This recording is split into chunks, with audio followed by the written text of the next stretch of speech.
Bom, eu fui para Macapá, morei em Macapá, deixei de estudar aqui, como falei que papai não tinha a condição de pagar o colégio. Em 1958 eu cheguei em Macapá com meus 16 anos. Aí fui estudar na Escola Normal de Macapá. Hoje passou a ser ginásio feminino, mas naquela época era a Escola Normal de Macapá e tinha também o Colégio Amapaense, que era o colégio padrão. Eu fui estudar primeiro na Escola Normal de Macapá. Nessa escola normal, eu conheci, olha, quando jovem também, o meu querido e saudoso amigo Milton Guedes, que foi deputado estadual, faleceu agora há pouco tempo, ano passado. E conheci também como aluno, irmão, o Milton Guedes era irmão do Fernando Guedes, que foi meu contemporâneo de Carmo.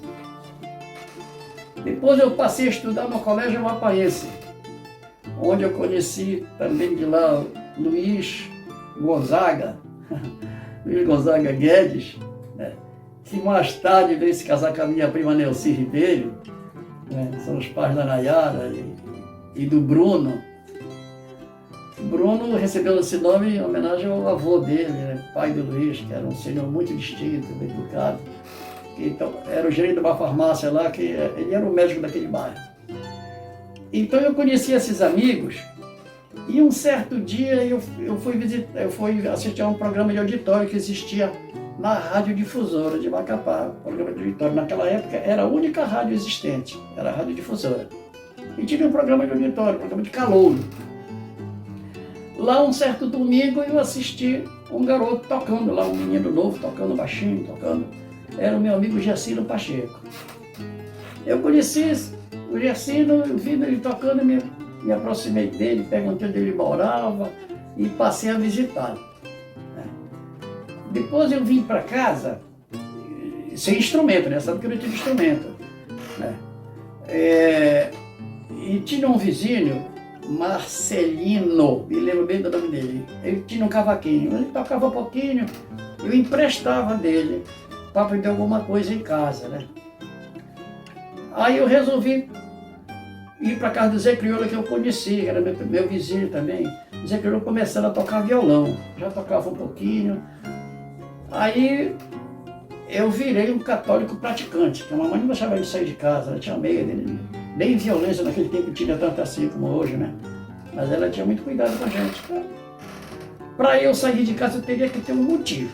Aí eu virei católico praticante. Toda noite eu ia para a novena. Eu saía para a igreja, passava quando o Marcelino pegava o cavaquinho na casa do Zé Crioulo. E lá a gente tocava para tocar Pedacinho do Céu. Todo decorado, eu e ele. Passamos mais ou menos uns 2 meses nessa história. Quando tocava o sino, badalava o sino da igreja lá, eu voltava para casa vindo na novena. Era assim a minha história. Era assim que eu podia, eu ia lá com o Zé Crioulo. Nesse tempo não tinha telefone, não tinha nada. A gente marcava na rua mesmo e ia. Bom, quando eu me julguei já pronto para tocar, aí eu disse, Zé, vamos tocar na rádio, bora tocar na rádio difusora. Mas eu não quero isso, eu queria ir contigo. Vamos formar nossa dupla. Ponto e vírgula, Eu disse, nossa dupla, ponto e vírgula. Eu sou o ponto, tu és a vírgula. Ele é pequenininho, mais baixo do que eu. Aí tá, e nós passamos para ensaiar. Quando estava tudo debaixo do dedo, bora Zé. Aí peguei o Zé, botei na grama da bicicleta e fui para a rádio tocar.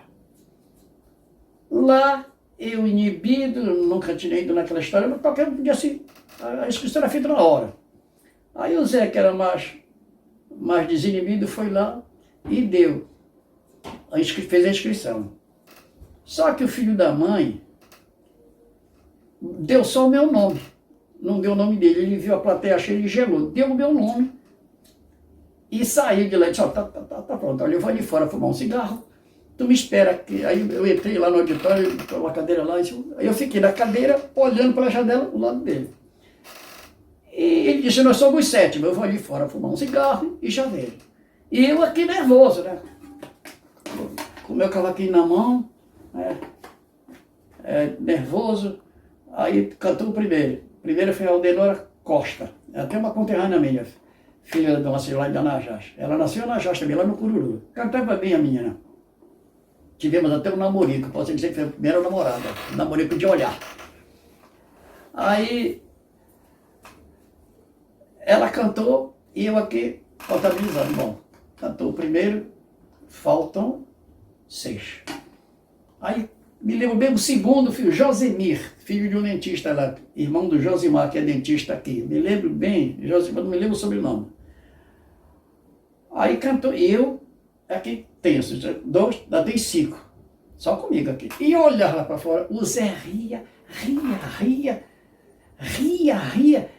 Quando foi o terceiro, aí que ele estava dando aquele acesso de riso nele, eu olhava ele rindo, e eu fazia assim para ele ver, e ele só fazia rir. Aí o locutor chamou, agora vamos ter, eu não me lembro bemzinho, vamos ter um número literomusical, número de cavaquinho, Adamor Lobato. Ele vem tocar aqui. Aí eu olhei pro Zé, ele riu, eu vim para cá, ele fez assim para mim. Aí eu me levantei, mas para fugir. Eu me levantei assim, a porta assim, eu me levantei que eu ia sair.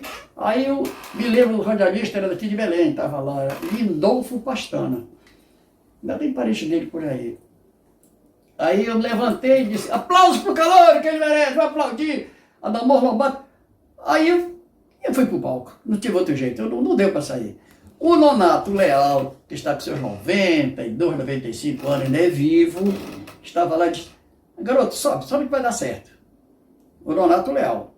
E estava também com ele o seu Walter Banhos, que era violonista, e o Chico, cara de cachorro, que hoje em dia é chamado de Chico Macapá, que é pai do Jorginho Macapá, que jogou no Paysandu, é meu amigo, está morando agora em Santarém, coitado, já está com Alzheimer, não toca mais.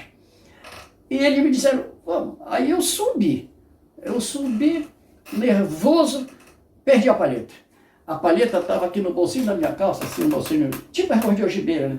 Mas eu meti o dedo e procurava não achar a palheta. Aí eu não me lembro quem foi que eu disse, me deu mesmo um pedaço de piaçaba de vassoura que eu tocava em casa, um piaçaba de vassoura que eu não tinha palheta. As palhetas que eu tinha eram feitas de chifre que o tio menino fazia para mim, quando ele chegava das viagens, ele fazia umas palhetas de chifre para mim. Aí eu não sei quem foi que arrumou e que quebrou. E nesse tempo estava o Amilar Brina, que tocava lá, para mim o Amilar era como se fosse um Jacó, um Valdir. Eu nem chegava perto dele, tocava muito bem. Aí eu nervoso, aquilo foi questão assim, de minuto, não vai tocar, não dá certo. Aí baixaram aquele microfone grande assim, que ficou, a arte ficou assim na minha frente, ficou quase eu olhava o público, eu tocando assim, aquele microfone aqui bem perto de mim, microfone desse tamanho, microfone não. Aí ele deu a conta, o som maior, eu entrei logo tocando, né? Aí quando ele fez aquele acompanhamento, ele e o seu Walter, o Nonato, o seu Walter e o Chico, acompanhando, aí no três violão, bacana. Aí quer dizer, eu senti o apoio que eu não sentia com o Zé. Aí né, que eu toquei todinho a música certinha, sem errar uma vez sequer. Agradei. Aí o povo aplaudia. Aí veio a pior parte da história. O povo aplaudiu. Mais um, brasileirinho. Mas como que só sabia uma? Só sabia tocar aquele choro decorado, e olha lá, como é que vai tocar brasileirinho? Aí que bateu o cagaço, né? Como é que eu estava de calça comprida, né? A roupa ela subia e descia assim. Eu tremia bem que nem vara verde. Aí o Lindolfo Pastana, muito inteligente, disse, não, o calouro, ele se apresenta muito bem, vamos aplaudir. Ele voltará no próximo domingo como convidado especial. Aí aquelas palavras, ele não sabe quanto aquilo foi. Convidado especial já não era um calouro qualquer, era um convidado especial. Então eu sou bom dele. Bom, ele passou, os outros cantores foram lá, cantaram, tal. O único instrumentista era eu, cantaram, surpresa. Apurado os votos, apuração dos votos e tudo, eu nem esperava. Primeiro lugar, Adamor Lobato. Aí eu fiquei sem jeito, vai tu. Aí eu fui lá, recebi 200 cruzeiros, era dinheiro pra caramba naquele tempo, 200 contos, era muito dinheiro, meu primeiro cachê. Quer dizer, eu comecei logo com o pé direito, né? Entrei ganhando o concurso, aí tá, vim pra casa, o Zé disse, agora vamos dividir, né? De qualquer maneira, eu trabalhei, foi 2 meses de trabalho, tá, saca? Aí viemos pra casa. Surpresa, eu não sabia, o papai estava coincidentemente, ouvindo a radiodifusora em Macapá, lá no Anajá, na Secretaria. O papai ouviu toda aquela história, aí viajou para Belém. Eu ganhei meu primeiro cavaquinho. O papai me trouxe o cavaquinho. Ah, meu Deus, eu chorei tanto. Eu que nunca tinha instrumento com os outros. Ganhei meu primeiro cavaquinho. Valeu a experiência. O papai disse, tá aqui. É isso que tu quer? Vai estudar, mas continue teus estudos. Pronto. Assim. Aí meu pai voltou para Anajá, aquela história que eu falei do aluguel. E eu fiquei em Macapá. Foi quando eu fiz 17 anos e 6 meses, que eu gostaria de ingressar na Marinha, era o meu sonho. E o meu pai, querendo me proteger, disse que não precisava, que iria me inscrever para o Anajá, que era para ser soldado da borracha, para não ser chamado para o exército, para não ir morrer na guerra. Só que o prazo da matrícula da escola eu não podia esperar. Aí eu tive que me alistar em Macapá, vou me alistar na Marinha. Aí eu cheguei lá, na partição que era para me alistar, já havia encerrado as inscrições, porque naquele tempo a pessoa se inscrevia, vinha para cá, para Belém, para poder selecionar aqui. Não tinha esse negócio de internet, né? Não tinha comunicação. A comunicação de Belém e Macapá era tudo marítimo. Vinha os malotes para representação aqui em Belém, do governo, vinha os malotes. Toda semana tinha uma lanchinha para mim, Amapá, que corria muito, trazia. Então já havia saído a lancha para cá com os documentos dos inscritos. Aí eu tive que ir para o exército, para não perder a matrícula na escola. Foi assim que eu ingressei no exército, já no ano de 1960. Estudando, já no Colégio Amapaense e servindo no exército.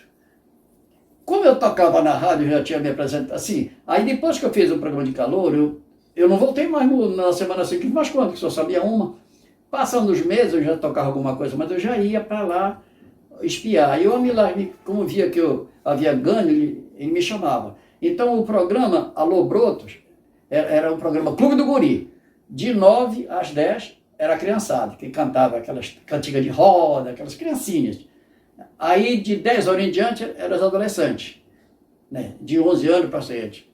Aí aquelas músicas mais fáceis eu já acompanhava. O Amilar me dava o instrumento para eu acompanhar. Quando eu não dava conta, eu passava para ele. Aí eu já perdia a inibição, eu já ia, assim que dava o domingo, eu ia para lá e me dava com os músicos. Eu sempre fui assim, muito humilde nessa parte, assim, de eu tocar menos, ficar com vergonha de chegar perto de quem tocasse mais que eu. Não, pelo contrário, eu estava perto para mamar na fonte deles daquilo que eu não conhecia. E assim eu me tornei um dos alunos do Amilar Brenner, porque ele nunca me ensinou a dar um acorde. Eu comecei os 2 acordes que meu tio Firmino ensinou, só isso é que ele me ensinou. O resto, eu ia pelo ouvido.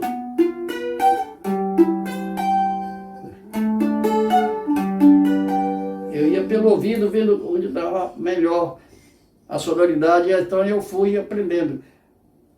Bom, depois, até isso aconteceu em 1961, eu dei baixa do Exército. Foi quando no final de 61 que eu dei baixa, eu voltei para Anajás em 62. Ainda em Macapá, eu tenho a relatar que, como eu tocava, eu fiquei sendo conhecido, assim, pelos amigos, e tinha uma empresa, uma firma comercial, uma casa de comércio, Casa Flor da Síria. O Rafik era um dos sócios, era sócio do seu Afif, tinha o Afif, que era o mais velho, e o Rafik, que era o mais novo. Eles são libaneses, e eles tinham casa lá. E o Rafik se deu comigo e ele montou um grupo. Aí esse grupo nós passamos a tocar assim na rádio, era umas organizadozinhas, era eu, Gercino, Zé Criolo. E como tinha que ensaiar para tocar, ele falou com o sargento, lá no coisa, aí o sargento me liberava, certo? Tinha dias que eu não ia nem lá no quartel, eu passei mais ou menos um mês. O último mês quase eu não passo, porque eu não sabia mais as coisas de lá, porque eu estava só ligado nos ensaios, né? Eu só fui, digamos assim, que eu tinha servido por 8 meses, 7 meses eu fiquei no quartel, mas o último mês eu fiquei quase fora. Fora praticamente, porque eu estava ensaiando e tocando. Né? O cara fazia a bacanagem, eu só recebi um aviso para vestir a minha farda e me apresentar para receber o diploma já no último dia, receber o certificado, né, de reservista que eu tenho até hoje. Né? Então, essa fase é que eu quero deixar registrado aqui, que eu tive o privilégio de não ser muito, digamos assim, utilizado no Exército, porque eu tinha esse meu lado de músico. Ainda fiquei dando uns duros, né? Fiquei de plantão uma vez na Fortaleza, foi quando o João Goulart renunciou, né, que ele fugiu para o Uruguai, o Brasil ficou sem governo, né? O vice-presidente era o Café Filho, né? Que o meu sogro Wilson, que era muito piadista, e dizia que o Jango renunciou e deixou o café no fogo, né? Então nós estava arriscado a ter uma intervenção militar, uma revolução. Então nós ficamos de plantão. Foi quando eu dei mais duro, que eu ficava de plantão no Exército, lá na Fortaleza, né? Eu e outros lá. Eu ficava muito aborrecido, porque, porra, eu ia ficar em pé horas e horas ali esperando, que não tinha coisa nenhuma, né? Não aconteceu nada, graças a Deus não aconteceu nada. Chegou o final do meu tempo, eu dei baixa, peguei o meu certificado de alistamento militar, né? E fui para Anajás em 1962, início do ano, né? Lá em Anajás eu não saí mais, foi quando eu ingressei nos Correios tempos depois.